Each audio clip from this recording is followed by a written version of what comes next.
the brand of politics that you just mentioned, just take care of the Malays and then we'll win the whole thing. And you say that's wrong. But there are groups that are still going against the tide, bringing the Malays backwards. Melayu terancam, Islam terancam. But they're actually taking the Malays backwards and not being in the strong position of forming a government.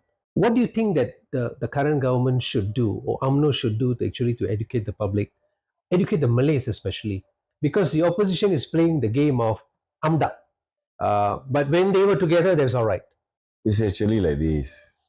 We have been an enemy to the AP, for example, for Right. 58 years. Right. All this while, especially during Mahathir tenureship as the president of UMNO, he have already brainwashed UMNO members, saying that the AP is anti-Islam, the AP is anti-Malays. But at the end of the day, before the existence of the words AMDAP, that's already passed up. Right. That's already bersedap. Yes. And during Mahathir's tenureship as the chairman of Bersatu, Right. they are together with the AP. There's nothing wrong with the AP at that time. Even Haji Hadi called Lim Guan Eng as Khalifah Umar bin Abdul Aziz. The AP is okay when they are with the AP. Right. But when we are with the AP, you have to remember, why were we with the AP? It's because the decision made by the Malaysian public. That's right. It's not what we want. We want to rule this country with a single party, Barisan Nasional. Right. PH want to rule this country as PH. Yes. Perikatan Nasional, they knew that they couldn't win the election. Right. They expect that they can get people from BN to support them to be the government. Right. That is PN. But you have to understand, last election, we are against Pakatan Harapan. Right. We are not with the AP. Yes. And yet, the Malays voted for Barisan Nasional is only 33%. With that numbers, do you think BN can ever be the government again? No way. Right. Even the Malays, 67% did not vote for us. So for me, when the Yang di-Pertuan Agong, the 16 Yang di-Pertuan Agong, advised Perikatan Nasional to join with Pakatan Harapan to form a unity government. Right. If let's say at that time, there's a little bit of Malayness, if at that time, Haji Hadi and Muhyiddin Right. put Islam and Malay as their priority, As they claim now. as they claim now, definitely at that time, MPs from PN and PH will be more in the parliament.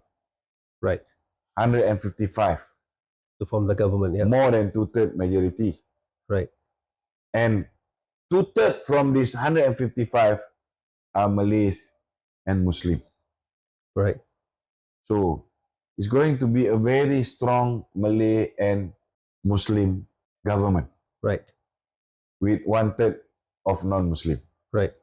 But they rejected the offer from Kebauduli Tuanku because Muhyiddin only want to be the prime minister. Then what's the point of screaming now that we need to have perpaduan ummah and things like that? That's the problem. And you have to understand, if let's say at that time, Muhyiddin managed to be the prime minister with only 115 votes. Right. 115 parliament members. Right. The Malay will suffer because we will not have two-third majority. The investor knew that anytime the government can collapse, and then our BSKL index will fall, our currency will fall, our growth will fall, and definitely our unemployment rate will increase, our crime rate will increase, and the Malays will be those who suffer most. This is what we need to educate the Malays so that the Malays will understand. Right. Right. To make sure we safeguard the Malays, we must have a multiracial government. All right, based on what you just said, Yeah. it looks like UMNO and Barisan Nasional, UMNO especially in the government, has actually reset itself to the current reality of politics. That means it's no, like what you mentioned just now, there's no longer you're going in solo and get it all. No. So there's no longer a political reality Yeah. in Malaysia.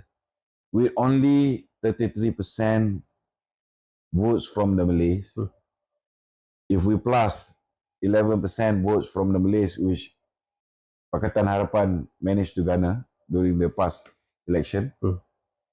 and with the solid support from the non-Malays, we can easily win the next election. And any political parties, our main target is to win the next election Right. so that we will have the power. Hmm. Because with the power, only with the power, we can take care of the Malays. We can take care of Islam. Right. We can take care of the position of Malay rulers. We can take care of everybody in this country, Hmm. no matter what race, what religion you are. Right.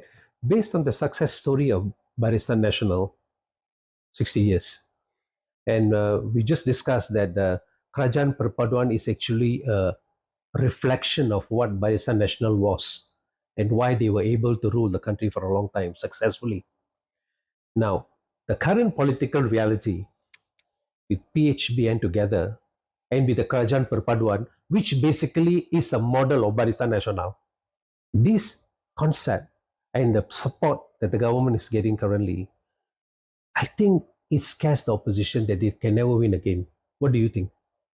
At this moment, the opposition already realized by hook or by crook, they cannot wait until the next 16th general election. Right. That's why they are trying their level best to topple this current government. Okay. They're getting desperate day by They day. are very desperate due to the nightmares they are having now.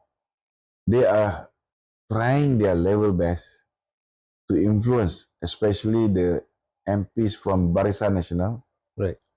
to join them. They knew that they cannot appoint a new prime minister. Who's their candidate anyway? I don't think they have